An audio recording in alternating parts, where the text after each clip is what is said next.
That is the Ronettes with Sleigh Ride. Johnny Colwell chose that. He loves the Ronettes. 03030 80 55 55 for your calls. It's 9 minutes past 1, and we'll take your text on 81771. Is online trolling of our politicians going too far? I mean, wow, too far. It's pretty vile at times. It's pretty aggressive, nasty and threatening, and even for candidates for political office. And there are concerns today that the state of abuse online, the state of the trolling is so rough that it would discourage a lot of people from even going into political life.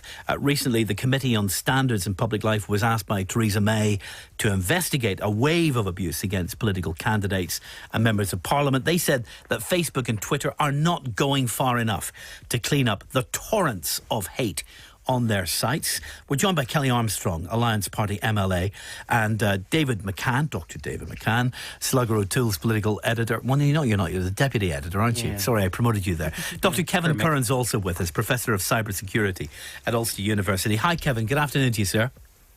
Hello. There you are. I'm just checking that you're there. Let's go to you first, Kellie, because you've got first-hand experience of this. And this can be pretty nasty. It can be, actually. When I was a candidate running up to becoming an MLA for the first time, I remember getting a quite a sinister series of abusive tweets through, basically outlining that this particular person would make sure that I would go no further in life and knew where I lived. Wow.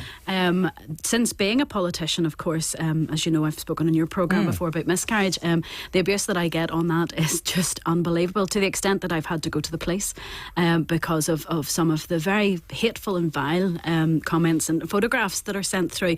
Now, we do respect freedom of speech, of course, but when it gets to that malicious communication, we have to say, hold on a minute here. Trolling is not just an anonymous thing. It's vile. It is hateful. Was this on Twitter? Was that the platform, or was it Facebook? Facebook, Twitter, the whole heap. It doesn't matter what it's... Were they hiding behind anonymous profiles? Most of the time, that's what happens. There's a hidden that profile. Cowardly? Yes. And to be honest, if somebody wants to say something to you as a politician, we're used to taking it on the chin, but having this hidden behind it means then that if you do have to go to the extent of going to the police, they find it extremely difficult to get to these people and find out who they are. And quite a lot of them enjoy the fact that they get blocked by politicians. You know, they're knocked out of social media. It's almost like a badge of honour. Quite often what I'll do is I'll just mute them so they can talk to themselves in cyberspace. And that really annoys them. It really does. It really annoys them. Or if you block them, just don't respond. It only encourages them. Obviously, David, politics can be a rough old game. That's the old cliche. But there's a difference between rough politics and threatens your life being threatened. I saw a Labour MP yesterday tweeting out what she was getting, were people threatening gang rape and all kinds of incredibly nasty, vile stuff. It's becoming the new norm, though. Yeah, it sadly is. Some politicians are actually being very creative in how they respond to it. So, for example, the former Premier of New South Wales, Mike Baird, he started off the tradition of reading out mean tweets, and he used to just read them out and used to just sit and just how he would view them. So some politicians have been very creative. I think Kellie is absolutely right. Muting a troll is the worst thing you can do them, because if you do block someone, like for example Jim Wells was famous for blocking people, and some people who were trolling him, and he was getting trolled by some people, were seeing that as like a badge of honour. Blocked by Jim Wells, you know, like they've achieved something in life. But it is a real balance between freedom of speech. I mean, politicians are up for a comment, but what I really don't like is when you see, I don't know, JB 1682 tweeting, like, you know, and they just seem to obsessively tweet some politicians. Like, you know, I've seen Naomi Long get it. I've seen Emma Pengelly get it as well. Some people who just obsessively Arlene tweet. Foster got Arlene Foster, and it's across the piece. I've seen Claire Hanna get some prize tweets as well. It tends to be more against female politicians that I've noticed. Interesting. You know, male politicians do get some tweets put at them, but it is female. I've noticed female politicians in Northern Ireland get a different type of trolling. It's much more personal. It's much more misogynistic. It's much more misogynistic. It's much more commenting on an appearance, commenting on a speaking style. Whereas for a male politician, it's a bit like, oh, you're a tosser, you know. And we know there have been these studies. We've talked about these studies in the past about how online platforms can sometimes encourage psychopathic behaviour or sociopathic behaviour on the part of some people, mostly men, it would have to be said, but then most psychopaths tend to be men. That's true in the figures. And they hide behind an identity, or they hide behind distance, Kellie, and they feel able to just smack you abusively. Yes. In a way that they wouldn't do in the three-dimensional world. They wouldn't, and I think as a female politician, you do want to engage and have that robust debate. You know, when you're in your community, you reach out to people, you get talking to people, and social media. I expect I have it as David had mentioned about Naomi Long. We get that debate going, and then all of a sudden, in the middle of it, here comes the trolls. Right. And they're relentless, and it doesn't stop, and it's tweet. Kevin, don't worry, I haven't forgotten about you. I want to bring you in a minute to talk about some of the ways in which we respond to this, but I need to get some more examples first out about what we're talking about. We're talking, Kellie, so far about really extreme examples, really abusive stuff where the police might have to get involved and should get involved to deal with some of that. But at the other end, there's also political abuse that happens from politicians. Not illegal, not extreme of that kind, but disparaging or disrespectful. For example, many people talk about Edwin Poots describing the Taoiseach as Little Leo. Yes. Nothing close to that category of abuse we're talking about earlier. But politicians engage in this kind of disparaging language themselves, it is suggested. They can hardly complain when other people disparage them back. Again, it's the line about fair criticism and trolling. I mean, politicians should be open for criticism. I mean, social media is a different way of engaging with politics. I mean, it is the modern day town hall meeting. It's the way you engage, and most politicians I know do tend to be off that. Now, some are a bit thin-skinned, and some do push the troll button too soon. When you look at what the criticism they've gotten, you actually go, well, that's fair comment, actually. You know, they're criticising your policy, they're criticising what you said, or if you make an inflammatory statement, you can hardly complain when you get criticism for that. But I have seen a lot of instances where someone can tweet about something relatively banal, like someone put up, I forget the politician it was, put up about their Christmas tree on Saturday night, and the tweets they got underneath it were just going, and you're just going, they're tweeting about a Christmas tree, why? That doesn't warrant trolling. Is there a dimension to this, Kevin? Let's bring you in. I'm actually, this is a question about psychology, so tell me if you're not comfortable talking about this. But is there a dimension of this where people sometimes see public figures, not just politicians incidentally, but all public figures, as characters, almost like characters in a computer game or characters in a film? They're not real people. They're playing that role. That's their persona. I mean, I say that because, for example, every single day I get five or six really abusive texts on my screen here right in front of me, aimed at me. I don't read them out. I just ignore them. But they're very personal, very nasty. I can see the repetition of some of the phone numbers as well because I can see where they're coming from. I just don't read them out. But those people would say that of me or attack me because they don't know me. They're not part of my life, and frankly, they never will be part of my life. But they just see me as that character. I'm playing that role. He's that radio guy, so I can say what I like to him. And for you as a politician, they can say what they like to you because you're that. Is there some of that, Kevin, going on in the behaviour of people? Yeah, absolutely. Yes, he says that. The longest question in history, and the answer was yes. In psychology, it's called the online disinhibition effect, where it just basically refers to the way people behave on the internet with less restraint than in real-world situations. That it's well known that people will say and do things in cyberspace that they wouldn't ordinarily do in the face-to-face world. That they loosen up, they're more inhibited, less inhibited, and they express themselves more openly, and that's just called the disinhibition effect. Again, and also people forget. That they might be having a glass of wine and or whatever else, or feeling bad, and they post something and they just forget about it. But because of the asynchronous nature of the internet, in other words, that when you post something, it might not be picked up immediately or a day later, but a week or two later, someone will see it, and then it can get you into a lot of bother. So, it's just people. Yeah, and you're dead right about the video game character analogy that very much that people just presume when someone is a public figure that they're ripe for any abuse, really, which is just not the case. I mean, I've even told my kids that Trump, you just can't say things about him, even though it feels like that he's not real, but really he's a real person and he's got a family and everything else. And you got to apply that to everyone, right up to someone as huge in the real world as Donald Trump. My goodness, you must be the most consistent liberal in history, Kevin. Well, what about the platforms themselves? And we're mostly talking about Facebook and Twitter here. Can you see a difference in the platforms vis-a-vis the kind of abuse that people engage in? Yeah, well, absolutely. I mean, still, Facebook is still used more as a friends thing, really, whereas Twitter is used more for people's political views and reacting to what's happening in public life. See Kellie nodding to that. She's obviously getting more Twitter abuse than Facebook abuse. Absolutely. Yeah, very, very much. And it's interesting that, in the light of this, is the report that's come out from the committee on the committee on standards in public life have released the report Intimidation in Public Life, and the very first point they make is that currently social media companies do not have liability for the content on their sites, even when the content is illegal because of the EU e-commerce directive 2000, because it says that social media companies as hosts of online content. But of course, they make the point this is clearly out of date and that they're trying to bring in legislation. So it's a rare instance in this report where they want new legislation, but they believe, of course, that this is really outdated, that social media companies should be held more responsible for the content. And by which you mean they should be treated as publishers?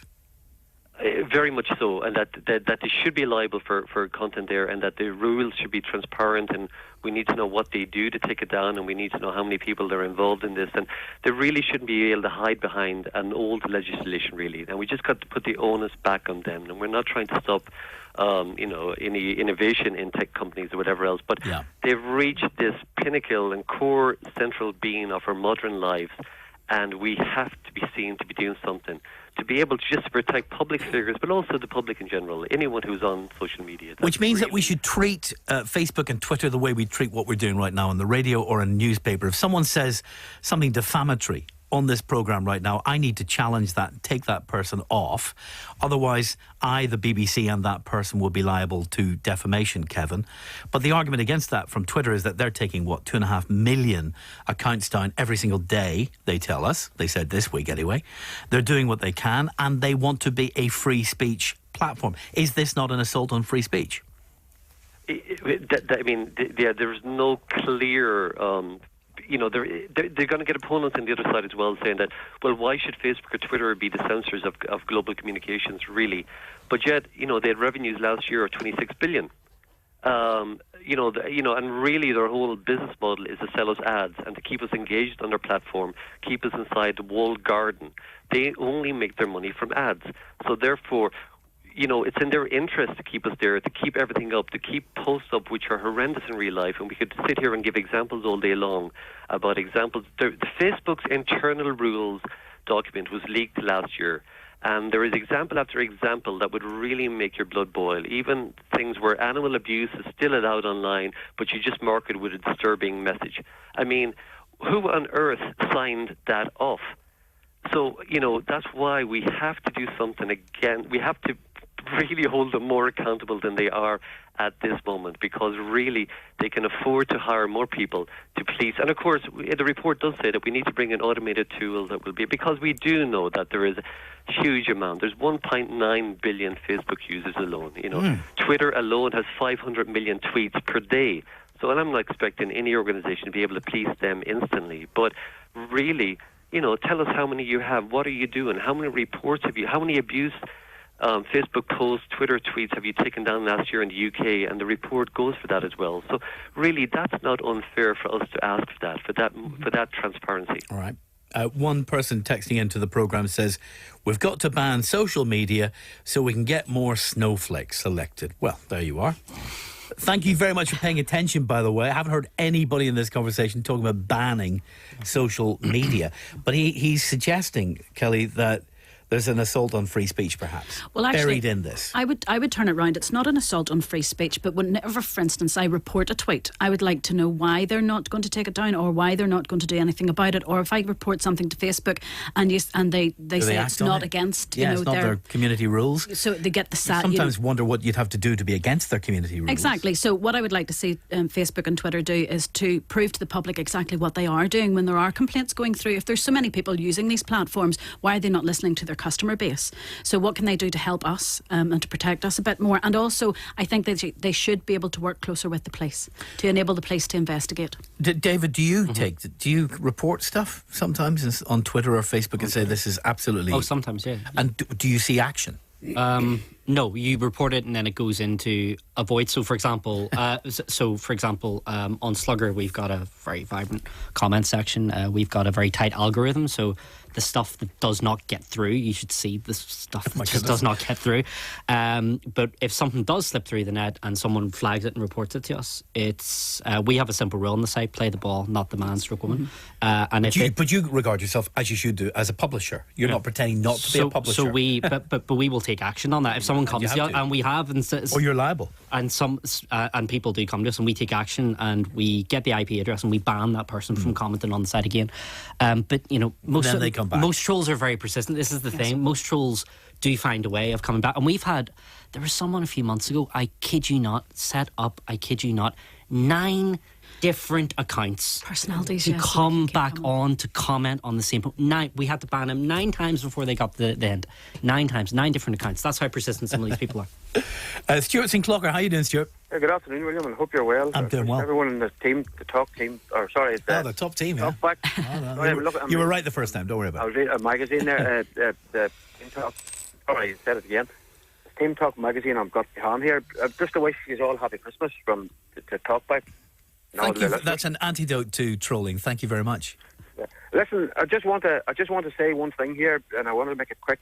It's just that the social media at the moment, I think it's used in a lot of the time in the right way, but a percentage of people uses it to spit out hatred or to spit out different types of comments or derogatory comments to people, what way they look, or sometimes there when you read comments on Facebook or Twitter, just because you don't agree with them, it doesn't mean that you have to be hateful about it. You know what I mean? No, of course you can say it in different ways. That doesn't be so hurtful to the other person on the other side. Like, for instance, I'm on Facebook, but my daughter just about tolerates me on Facebook. And, she wouldn't want me in any other app. I just think that Facebook is used completely wrong. Thanks, Stuart. Just a good example this morning. Like, for example, I was having a bit of banter on Twitter with Christopher Stalford. He's a mate of mine, DUP MLA, and we were able to do it respectively, have a bit of banter. I do it with politicians across the piece. And Joe, I always find if you get it wrong on social media, people tend to double down on the mistake. And this happened to me on Friday. See if you just come out and say, do you know what, actually, I was a bit too brusque with you there. Yeah. People will actually turn around and go, fair enough. Fair enough, that's right. Yeah. Yet another Alliance Party member on the airwaves, whinging and gurning. I'm not whinging and gurning at all. Didn't hear any whinging and gurning, but what she did was she told us, gave us examples of the most appalling threats that she has received. And it was interpreted by that person behind that nameless text as whinging and gurning. And mines are quite tame, I have to say, compared to Naomi Long and Emma Little Pengelly. Death threats are nothing to be whinged about. What gender do you think the person is who just texted that in? Klingon. Is there a gender dimension to this kind of abuse, Kevin? Yeah, there is. Yeah, definitely females. There's been reports into it really that have analysed tweets and looked at the comments as in classifying them as hateful, and women generally get twice as many. Even last year, Hillary Clinton got twice as many as Bernie Sanders. Again, that's probably a population of 2, which is not, because you can say, well, Hillary Clinton, her personality deserved more. But generally across the theme in public life where politicians are involved, women, definitely, there is no closeness to it. Women suffer more abuse, more hateful comments, and, some terrible, despicable comments that it's just a fact. And what about the gender of those who are spieling out this really abusive stuff? Any studies on that? Are they more likely to be male? Oh, predominantly male. Again, but it's just whatever it is that they just feel that they have to really attack these people. And of course, the bottom line as well is that this affects us as a society. Of course, just hatefulness does, of course, but it will prevent people going into public life who may make great representatives for us, really, that just don't have the hard skin or just have looked down the road too far, and it really will, cause people to leave public life or public office who might have otherwise done a very good job for us. So again, it just reflects badly on us as a population. I don't know of anybody, any politician, David McCann, who has left public life because of their experience of online abuse. Have you heard of any? I haven't heard of any, but I have seen some people. I've been with them when they are getting abuse, and I have seen the impact it has had on some of them. Yeah. It can be pretty brutal. Also, interestingly, that doesn't just extend to politicians. I mean, for example, my female counterparts in the commentariat. Like, I've seen some of the abuse and some of the troll messages that they get compared to me. Like, when we're doing election programmes, when we say something, the abuse that, for example, someone would get, like Alison Morse or someone like that, compared to me, is totally different. You know, it's overwhelmingly female-hating men. It is. Pretty much. Misogynistic, sexist men. Pretty much. Hiding, pretty much, like the cowards they are, behind nameless handles or faceless profiles. But some are saying on text the best way to protect yourself from online abuse is not to be online. Is that even possible for a modern day politician? To be honest, it's not, because our campaigning now, most of my constituency work is done through social media. You know, most people contact me when it suits them. So it could be 10 o'clock at night, it could be 1 o'clock in the morning, it could be 11 o'clock in the mid-morning. People are in contact with you whenever they need your help. So you're on social media to be available to them. People want to have debate about different policies. They want to find out where you're going, what you're doing about certain local issues. So it is important to be on social media. It's not something to be shunned, but it is something just to be careful with. Well, we're on social media all the time at Talkback. Say nice things. Be nice to us at BBC Talkback. Thanks to Kellie Armstrong, David McCann and Kevin Curran. That's your lot for today. We'll see you tomorrow.